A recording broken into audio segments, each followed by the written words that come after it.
Hello, and welcome to Keeper's Corner Podcast, where we're breaking down anything and everything Utica City FC related. With your hosts, as always, Matthew Sterling, Michelle Brooks, and Brandon Brooks. Let's go. Hello, welcome to another edition of the Keeper's Corner Podcast. As always, Matt and Brandon here to break down what happened this past week for Utica City. And there were some really high highs and then a pretty low in the two games, with Utica winning on the road at Baltimore and then losing in overtime at home to the Harrisburg Heat. Twitch. You know, we couldn't go 2 full seasons winning every single game against Harrisburg. We just couldn't do it. You know, I really wanted to see it. I really would have loved it. I mean, we still can say that we are undefeated 2 seasons in a row away against Harrisburg. Mm. But now we can't say that we are undefeated at home. But I can't say I was super mad. I was sad, don't get me wrong, but it was a heck of a shot. You got to admit, that was a rocket by Francis. Mm-hmm. But yes, super high by beating Baltimore at home. Oh, that feels so good. Yeah, that was the first time Utica has won in CQ Arena in 1,191 days. Basically, first season. It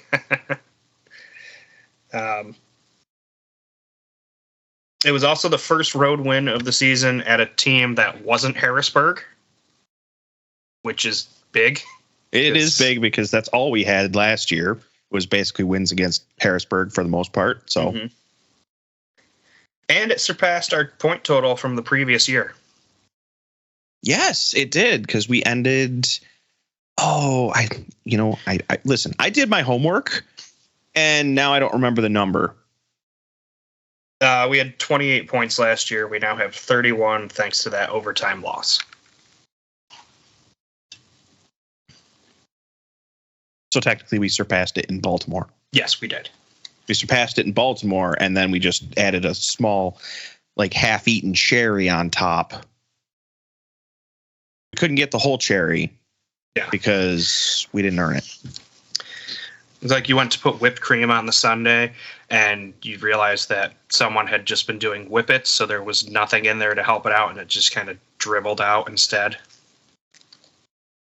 Yeah, it's just not what you want. It's not what you want to see. No. It was a storm. Look, it was. I'm sure there were a lot of things that conspired, and we'll talk about that game after we talk about Baltimore. Fine. I know. I try and get ahead of you. I'm sorry. I can't help it. That's just what I do. I'm excited. No, this was a fantastic game for Utica. Statement win, we have to say. And I think really there are a couple different stats that I don't say they tell the story. They catch your eye. And that is the 6 goals by Utica. I'm pretty sure, I have to double check, but I believe they're only the second time this year Van Zella has allowed more than 4 goals at home. The other time being against Utica in the season opener. Which that was another hard-fought game. I mean, that one was just a back-and-forth brawl. Yeah. And I still say, originally I was like, wow, this is going to set the tone for the season. This is going to be amazing. This is going to be a great season. Yeah. Third time. They lost at home to Florida the next week, 7-6. So, okay. Yeah. No, this was fantastic outing by Utica this week. The fact that we allowed 1 goal for the first half and we scored 4. Yeah. Against Van Zella. Other times up until at least recently when we beat them twice, we played against Zierhofer. This time we played against Van Zella. Mm-hmm. and the more seasoned, nothing against Zierhofer, but Vanzella is the more seasoned goalkeeper. He's their first string for a reason. And I was very, very impressed with pretty much everything Utica did. Like, they played at least, for the first three quarters. The fourth, we kind of started to falter a little bit with the, six attacker, but we held on, and it was a good thing we had that cushion. Yeah. For a minute there, things got scary in the fourth. It looked like Utica had just kind of taken the gas off a little bit and was trying to play the waited out, and that almost turned around to bite them right in the butt. Yeah, basically they did. It felt like they were doing what we don't want to see them do, and that is take their foot off the gas and just coast to try and get to the end of the game, basically. Mm-hmm. Yeah, a 3-goal swing can definitely happen in a single quarter down there, and it almost did. Mm-hmm. Luckily, there was that power play at the end that let Utica ice it. Pretty clear. I think it was pretty clear cut on the replay that Mello was out of the box when he threw his hand up to stop the ball, and you could tell because he immediately pulled his hand back, realizing he knew what he did. Yeah. But that's my stat that tells the story. Is so in 11 home games this year, Utica has been 2 of the 3 times that Vanzella's given up more than 4 goals. That says you've figured out how to play on that turf. It does seem to be that way. I mean, I'm surprised.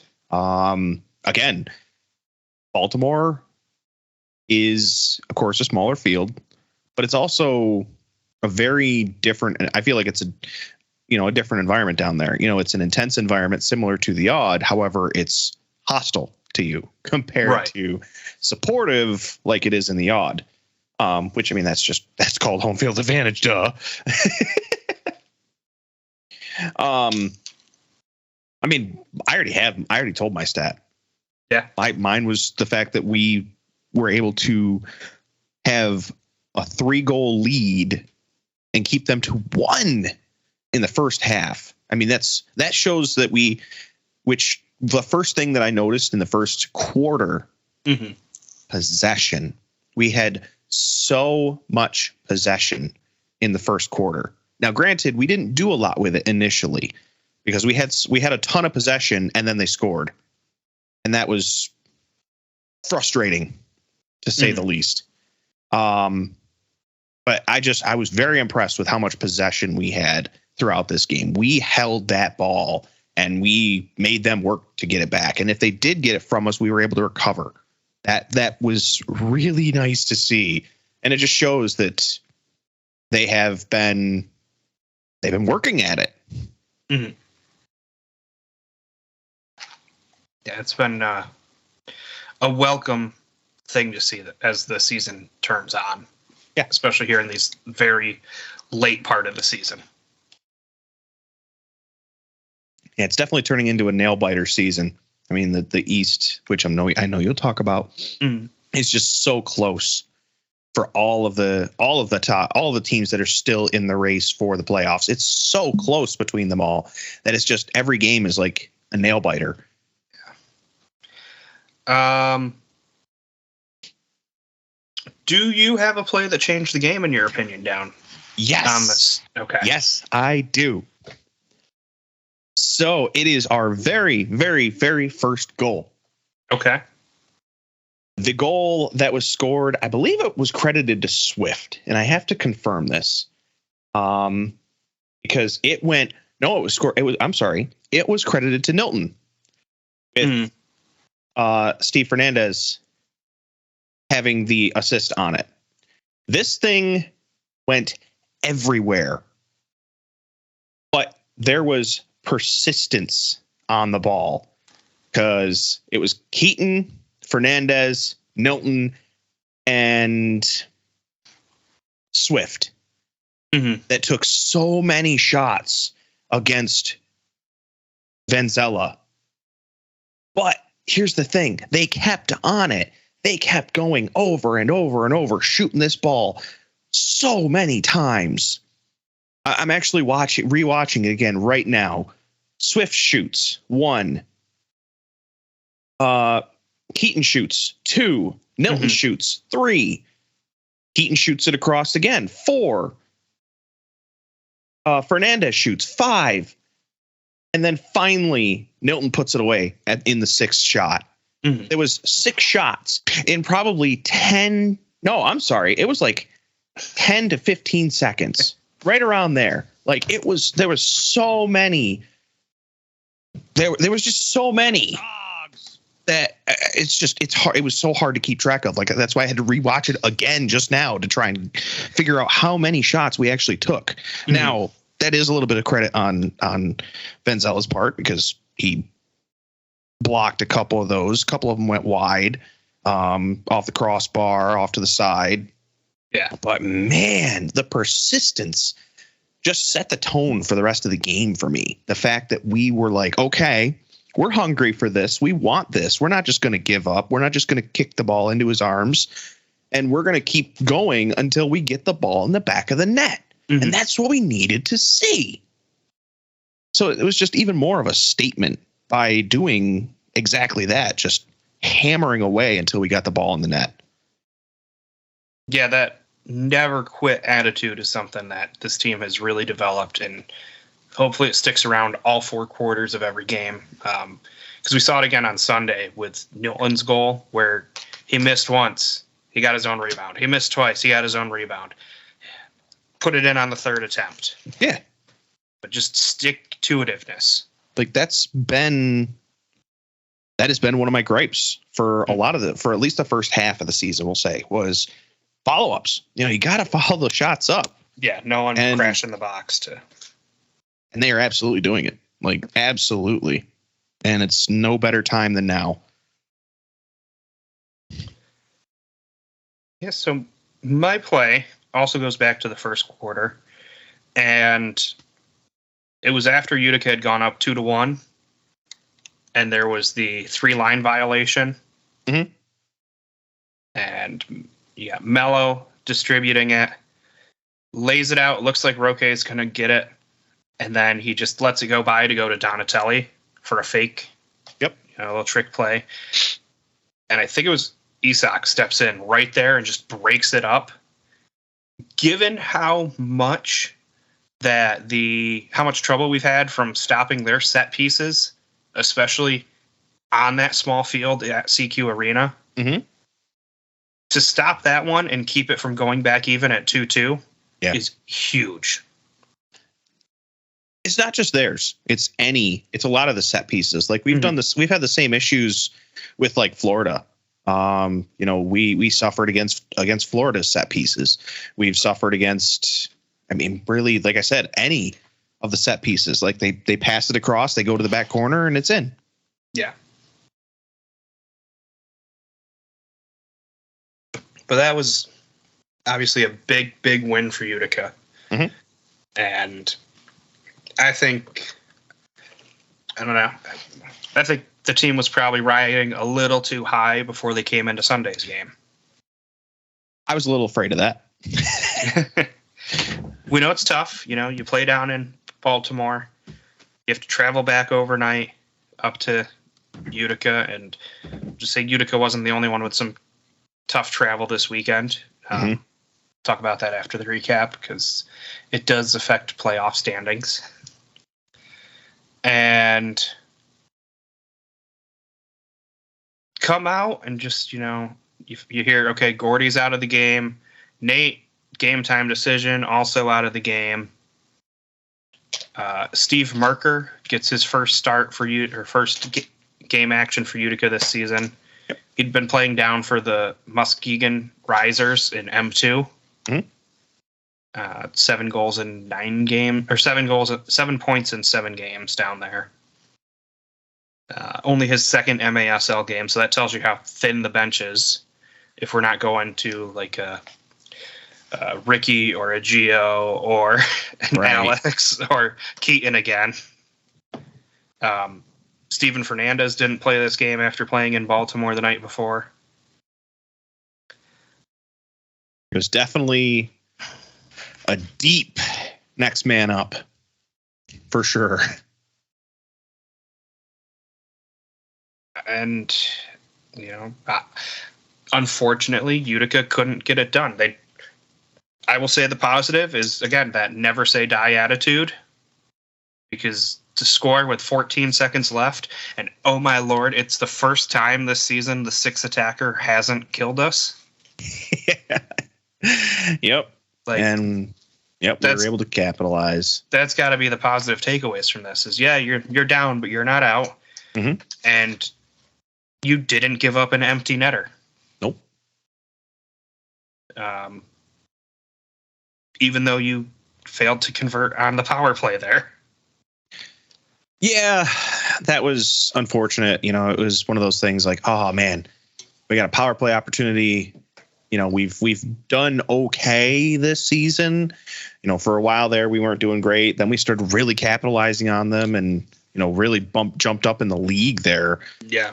As far as power plays, and then just kind of started to slump back down, which, definitely sucked. Mm-hmm. But now, this game, it was just like, it was one of those times like, okay, we need to capitalize on this. And then unfortunately we did not. And that really put our feet to the fire. Yeah. Yeah, this was a chance for Utica coming into this game.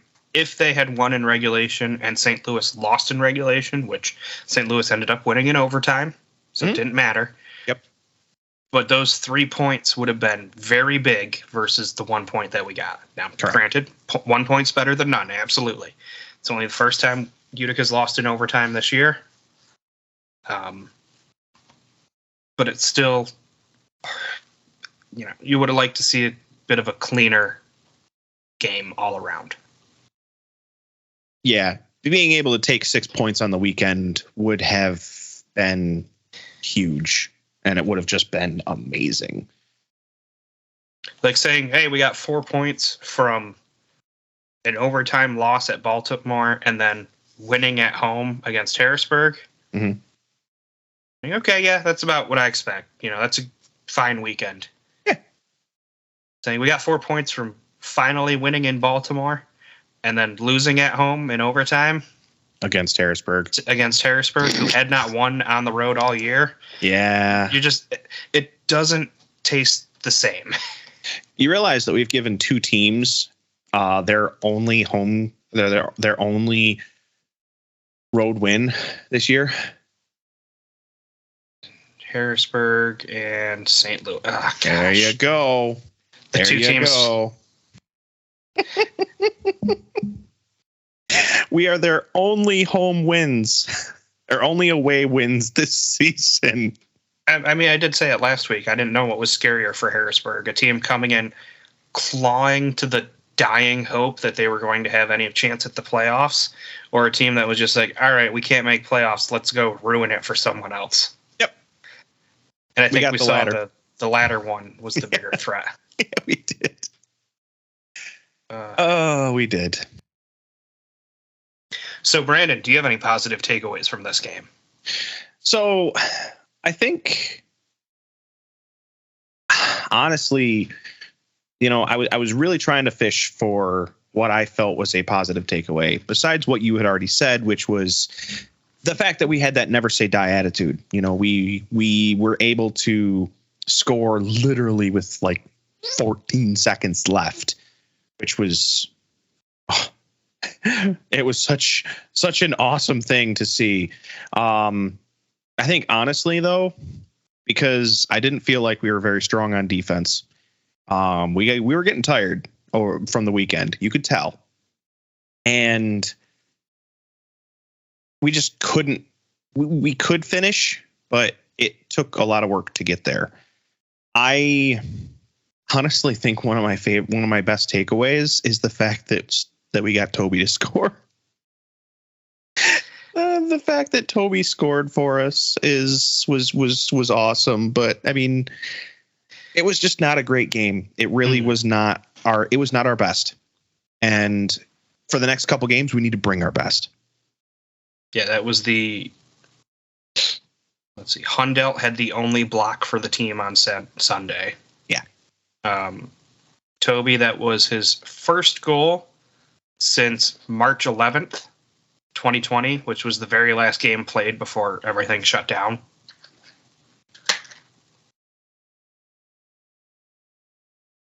So, yeah, it was good to see him back on the scoreboard.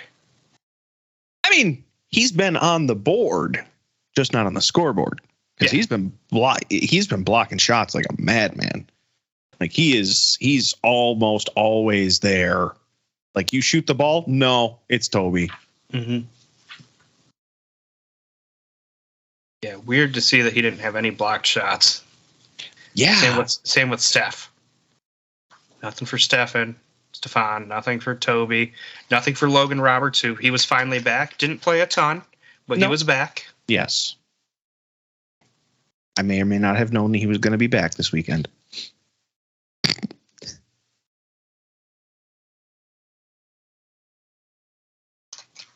Yeah, that was...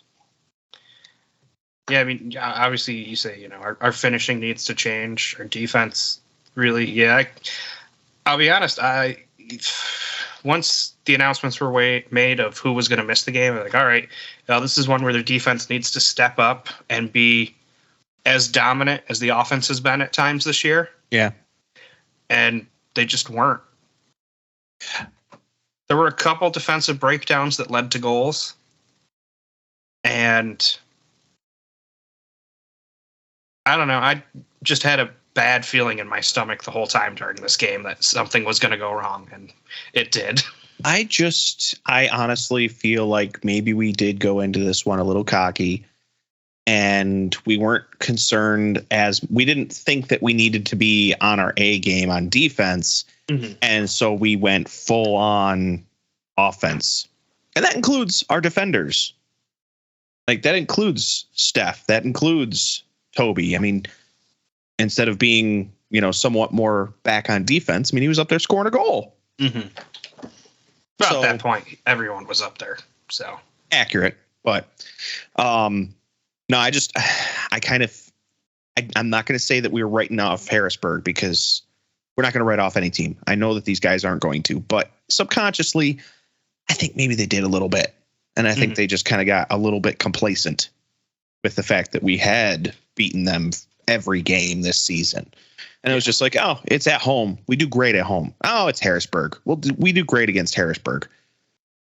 Except we tend to struggle against them at home. Don't know why, but we do.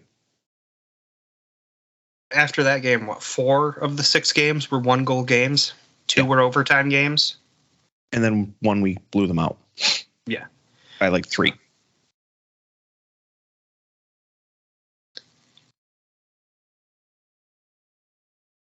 Yeah. Yeah, that does it for this past weekend. I mean, there was some shuffling in the standings, and before we talk about that, just quick news from Harrisburg. They have, pardon me, they have re-signed Dominic Francis for next season, and they've extended Lucia Tetsane beyond next season. So they've locked up one of their pieces that they got from that Reggett trade, and they're bringing back one of their offensive leaders. So just know we'll see those guys next year and probably for a few more years to come. Yeah, Dominic Francis is definitely no surprise there whatsoever. I mean, that's just an obvious one. And the same goes for, signing good talent. I mean, they need it. Another pretty rough year. I mean, we haven't really seen a year since at least we've been Utica, where Harrisburg has had this stellar year where they were not in the bottom. So yeah, their best season was there right before the pandemic, and it got ruined. Yeah. They were 13-7-1. Yeah, so they had a good season, but yeah, ever since the pandemic, they've just been on this very low. They haven't been doing well, basically, is all I'm saying. And in the nicest way possible, because let's be honest, someone does have to be at the bottom, and we've kind of been right there with them for a couple seasons. Yeah. Yeah, since the pandemic, they're 10-33-2. Which is, yeah, I mean, hey, they could be like Dallas, who went from a playoff team last year to 17-3 this year. Hoping for a win. Yeah, with 4 games left and not a good schedule ahead. Not good. Yeah, I looked at that one. They're on the struggle bus, especially for their remaining games. It's not looking good for Dallas fans to be able to win a game after this. 2 against Tacoma, 2 against Monterey. So and their head coach got thrown out of the last game. And we'll be that was a little silly. I don't know if you saw that. I saw abusive language is what they gave him. Well, so it wasn't just that. I don't think it was just that, because so what was happening is I don't remember the exact play. I just remember that there was a play that happened. He really didn't like it. He threw out the challenge flag. Mm-hmm. It was, I'm assuming, an unchallengeable play, and they gave it back to him. Yeah. Then immediately throws it again. Immediately, as soon as it's back in his hand, throws it back out. Mm-hmm. So he gets the yellow card. That's where one of his yellow cards came from. Gave it back to him, throws it again. Yellow card. Okay. He was asking for it. Yeah. If I went back, I would, I'd be able to look at it again. But yeah, he was asking for it. Like it was not a smart decision on his part. And then he just, he put icing on the cake literally a minute later with the abusive language. And then that was the red card. Get out. Mm-hmm. So not a good look. Really, really not a good look. No. You got to keep your cool. I mean, Harrisburg, and I don't know if you saw the Harrisburg and St. Louis little scuffle. Yes. Yeah. That. Did you see the fallout of that? No. I didn't see the fallout. I saw. Okay, so you happened. saw they both got red cards. I figured that was the end of it. Yeah. Kevin Ellis, the St. Louis guy, he just got the 1 red card. Mike DeSilva, the Harrisburg guy, got hit with a double red and point accumulation suspension. So it turned into a 3-game suspension, just like they did to Stefan. The triple red. It's like, so again, a player that's not a star gets hit with a 3-game suspension because of the DRC, and it definitely wasn't as bad of actions as what happened in that San Diego Mesquite game. Yeah, you're really helping your case here for me not saying that you're biased. And just bowing down to the Stars and the Sockers. Mm-hmm. And I do mean the stars of the league, not the Tacoma Stars.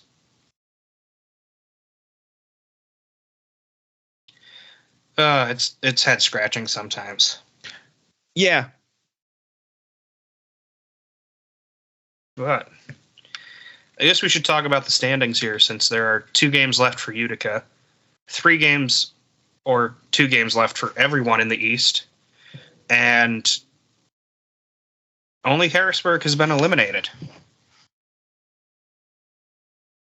Yeah, it is a super close race in the East. I mean, that was it's definitely not.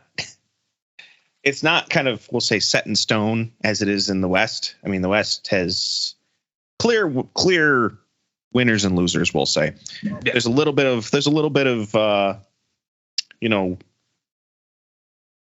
fighting in the middle, But the top and bottom, there's no compare. There's no, I don't even know what the word I want to use. There's no leeway. There's no like, oh, hey, it's really close between first and second. No, it's really not. Oh, it's really close between second and third. Not really. Yeah.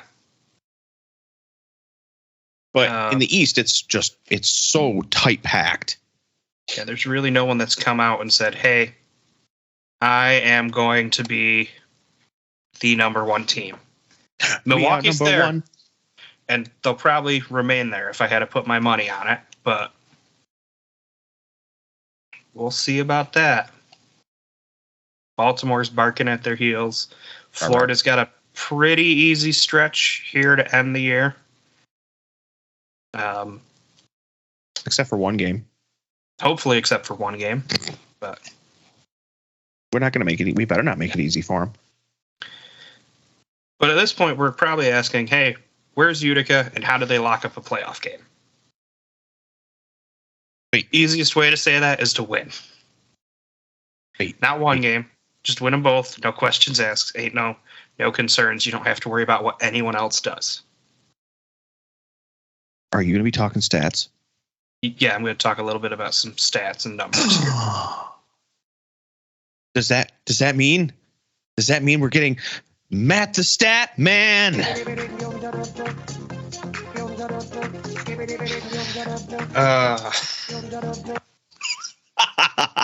I've been waiting all podcast for that one.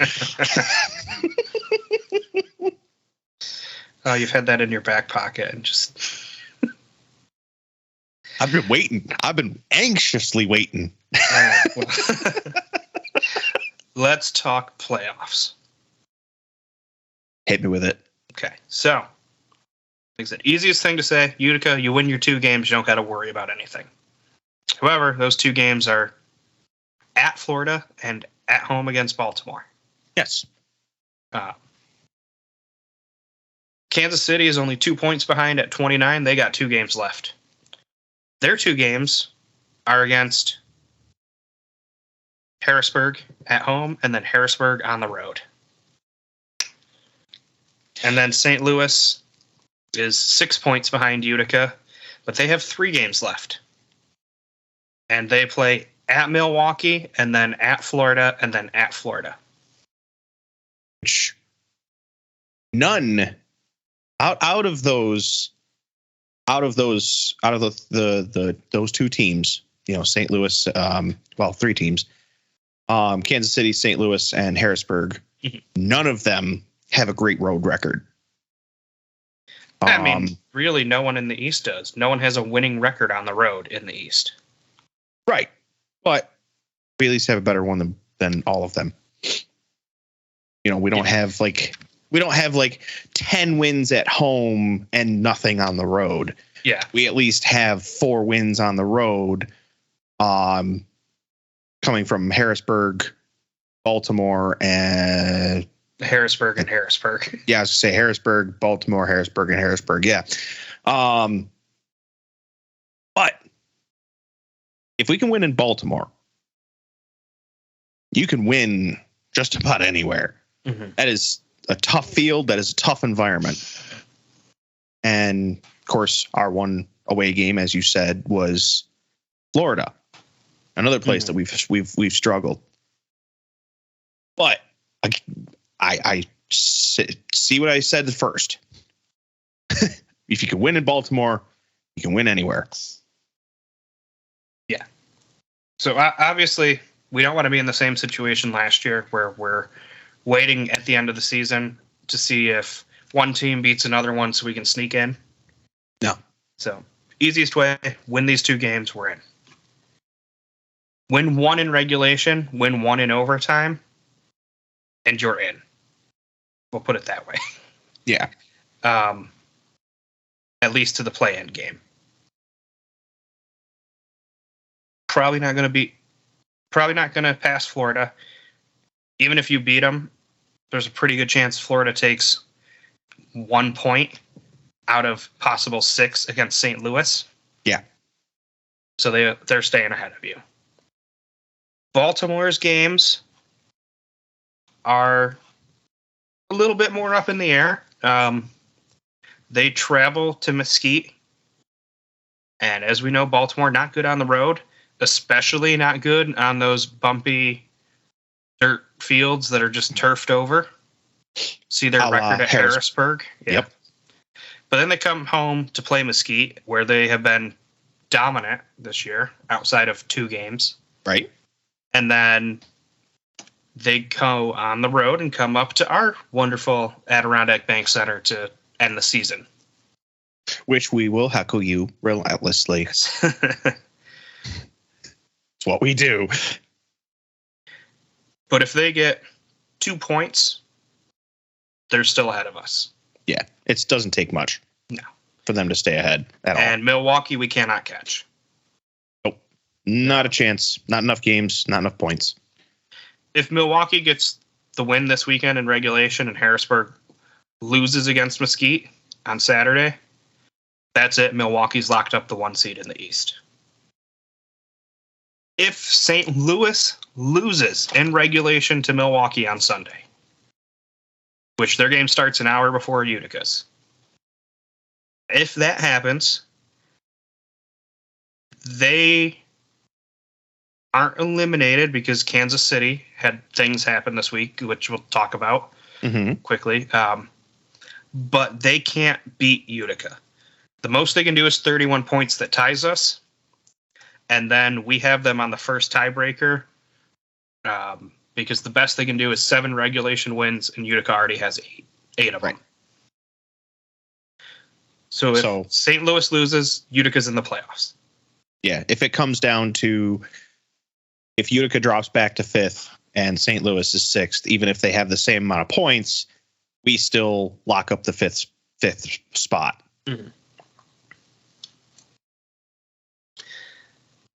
Then you got Kansas City, who could pass Utica unless we get those 6 points or 5 points, and even then they might be able to. No, if we get 5 points, they can't pass us. Right, because they can only get a maximum of 6, which would put them at 35. Sorry, if we get 4 points. Yeah, if we get a win and then a loss in overtime, yes, then they can tie us. Because they can tie us, but we will have them on the third or second tiebreaker, which is total wins. Because we will have 12 wins at that point, and they would have 11. And you wonder why I say you are the stat man. I just got it on the screen in front of me so I can figure it all out as I go. But you had to figure it out. You had to figure it out before you just had it on the screen. No, I'm either that, or you're just through. Either that, or you're just the Rain Man and figuring all this stuff out, just staring at these stats. Which is even. I'm not sure. I don't think you realize that's not better. Well, one of us has to be. I'm the idiot. You're the stat man. You said it, not me. Yep, I did. All right. I meant it. Kansas City, man, they got rough this weekend. This past weekend. Because I thought for sure, they're at home. They'll beat Florida. They lost that one 6-5, which is crazy. Yeah. Did you hear the shot differential in this? No, I didn't check that. Florida had 14 shots. Take a guess at how many Kansas City had. I can't guess because I just looked. Yeah. Holy moly. 8 shots, and they only scored 5 times. Oh, my God. Wow. Navarrete made 15 saves. There were on 20 attempts. That means 38 blocked shots. Florida played one heck of a game defensively. Wow. Which is very scary for this weekend. Wow. That is nuts.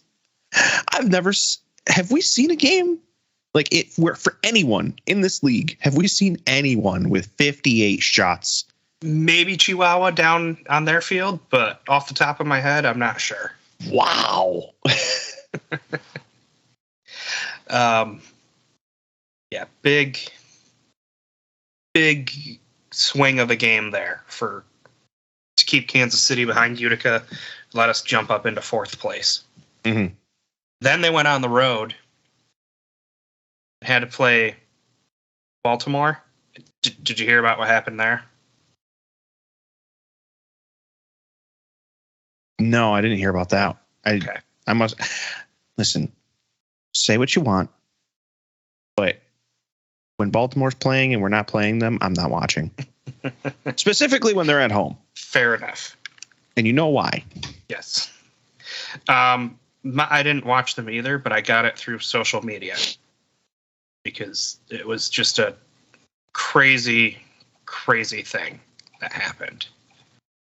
So, well, tell me. As we know, travel things are kind of difficult here in this league. Yep. And to make the trip, because it was, play at night, travel and play the next day. I might have heard a little bit about this, but continue. Okay.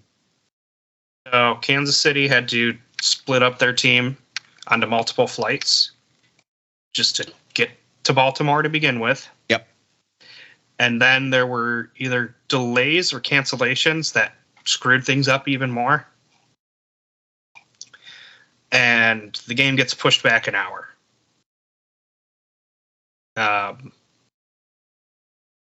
And Kansas City had to start the game with their backup goalkeeper, Tito Favela, mm-hmm. Ray Lee, DeBray Holloman, Leo Gibson, John Sosa, Milos Vucic, Adrian Guti, Junior Kazim, Lalo Alonso, Jacob Garza, and Zach Reget. And then they're like, well, hopefully Neto, Palmer, Sousa, Andaraus, Monreal, and our assistant coach can make it to the game by the second half. Yeah. Now, everyone made it there by the end of the first quarter. Mm-hmm. But they're literally playing without half their roster. They couldn't meet the MASL rule to have 2 goalkeepers dressed. And the league was like, yeah, no, that's fine. Start the game. Yeah, meanwhile, last year, Baltimore canceled the game because they couldn't get enough guys to travel to Milwaukee. Yep. And then refused to make it up. They're like, well, I guess you guys each get a point. Yeah, you get a point. Would it not have been easier and more in line with precedent to either just start the game at 7:30, 8 o'clock instead of 7 o'clock? Or, just be like, all right, guys, it's not happening. We know it's playoff positioning, but it's going to be a point apiece. We don't have time to schedule a rematch in. This just felt dirty because Baltimore won the game 7-4. Yes. And in that first quarter, before everyone got there, they were up 3-0.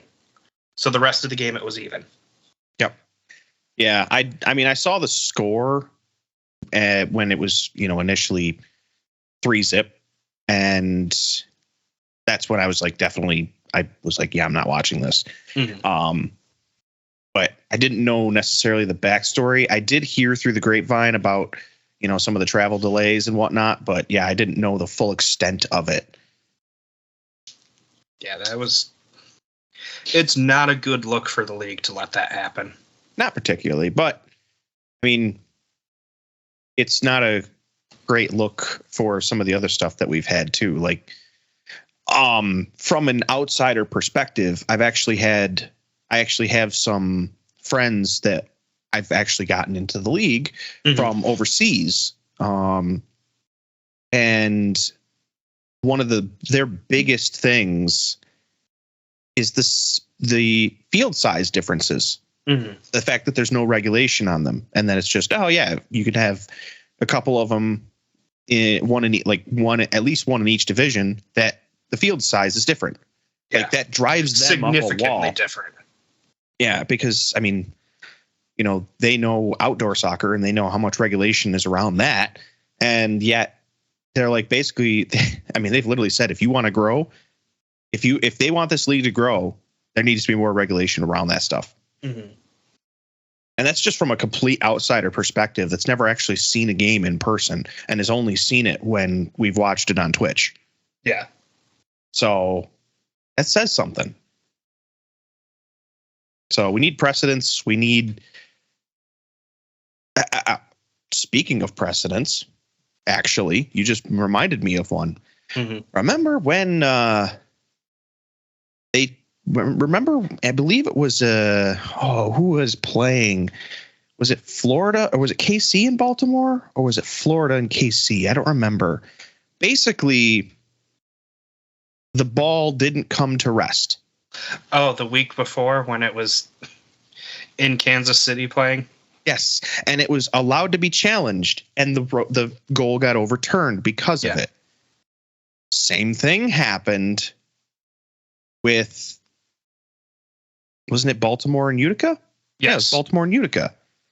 And we went to challenge it, and they didn't let us challenge it. But you set the precedence the week before saying that it could be challenged, even though it wasn't supposed to be challengeable. There's no consistency. No. I mean, it was better refs in the Baltimore Utica game in the fact that they recognized that it was not a challengeable play. Yeah. But precedence. There was a precedence for it. Yeah. So no, that was the whole thing we talked about last week. You mentioned where like the ball wasn't going and the broadcasters were like, that's not a challengeable play, and they challenged it. Yeah. Even the the MASL media people that were in the chat were saying that's not challengeable, and they let it happen anyway. So yeah, if it's good for one, it's good for the others. Yeah. It sucks. Yeah. Because, like, look, I get it's not a challengeable play. I fully understand that. But you talk about getting the raw end of the deal, 2 weeks in a row in games against Baltimore. It was Baltimore's Kansas City-Baltimore game. Kansas City would have tied it if that challenge hadn't gone through. Yeah, if they had stuck to what they did the second week, in the first week, then it would have been a goal, and the KC Baltimore game would have been totally different. Well, I guess the one thing we can say though about that whole KC Baltimore game is the senior official in charge of it will be retiring after the season. So, okay, all right, there's that silver lining, I guess. Mm-hmm. But then who do we bring in? I don't know. We'll let the Twitch chat decide calls. Yeah, there we go. Here's a poll. Is it a red card, a blue card, a yellow card, a common foul, or no call? Every play, every single one has to go to a vote. Games would be 3 hours long. Okay. But yeah, so simply put, Utica needs 4 points to guarantee themselves getting in. And big crack of that can come this weekend down in Florida. Hey, we're familiar with them. We are. And, with the fact that we've now beaten them, number one. We've beaten them. We've also proved that we've been able to beat tougher teams on their turf. I think we have a good chance. Now, is it going to be a blowout like the Baltimore game was? Probably not. Unless they underestimate us and they come out, cocky, kind of like we did with Harrisburg. Then, I mean, maybe we can get a few goals up on them early like we did with Baltimore. But I don't know. I think that's a little bit wishful thinking more than anything. Mm-hmm. Well, I'll say this, we won in Baltimore after not winning there in 1,191 days. Since moving to Utica, this franchise has not won a game in Florida after losing all of them last year and the one already this year. So, hey, if we need another streak broken, that now seems like a good time. And one other thing to remember is just like with Baltimore, where we hadn't played them basically ever since we had the change of the guard, having Darren Toby coming back, having Steph joining the team. We've only played them once since those two people have joined our team, or rejoined, I should say. And we won that game. So it could be a very different scenario. I mean, I think that, like I said, I think we have a good chance, but it's going to be a tough game and our boys are going to need to work for it. But something that they need to remember, and I'm sure that it's on their mind. It's their only game It's their only game this weekend. Yeah. So leave it all on the table, but don't get hurt. Yeah, their routine is going to be a little screwed up. I know they're practicing in a different facility today. The National Premier Hockey League, I think it is, like a juniors league, is hosting their national championships at the Nexus Center between Thursday and next Monday. So Utica is out on their own for that time. I think the biggest key to this game is going to be health. Will Nate finally be back? Is Logan going to be good to go and give some more significant minutes after last week's little test run? Yep. Is Gordy going to be healthy enough to play? Yeah, I hope so.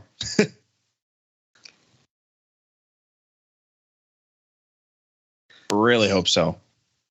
Because we're going to need him. I don't want a repeat of that 9-3 drubbing from earlier in the year. I would rather not. I mean, that was our last game there, and I really don't want to have that happen again. I would really just like to have a very competitive game. I definitely want us to come out ahead, but nobody really enjoys a blowout either way. No. So I just want to see a very competitive game, like a really competitive game that we win. Yeah, the two games we had down there last year were, again, early in the season before the team got everything rolling, and they were 3-10 and 2-6 losses. So, like, come on, can we have some success on this turf at the RP Funding Arena? Yeah. Like I said, I think we can. I think it's in the cards. Is it a guaranteed win? No, but I think that we can show our stuff down there. We've already done it in Baltimore. We can do it again down there. Yeah.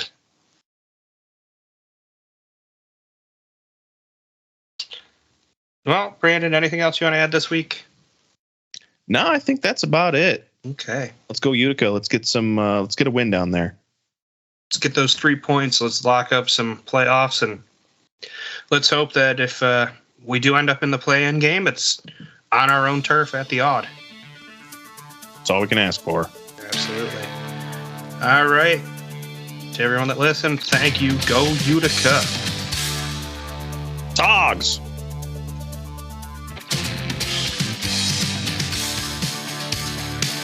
Hey, everyone. Thanks for listening to the Keeper's Corner podcast. Be sure to subscribe wherever you listen to us so you never miss an episode. If that podcast app also has reviews, be sure to leave us 5 stars to let us know how we're doing and reach a larger audience. It really helps us out. You can find us on Twitter, Facebook, and Instagram at Keeper Corners Pod. And you can always find us there talking UCFC soccer. Thanks again for the support. It's truly appreciated. One last thing. Go Utica.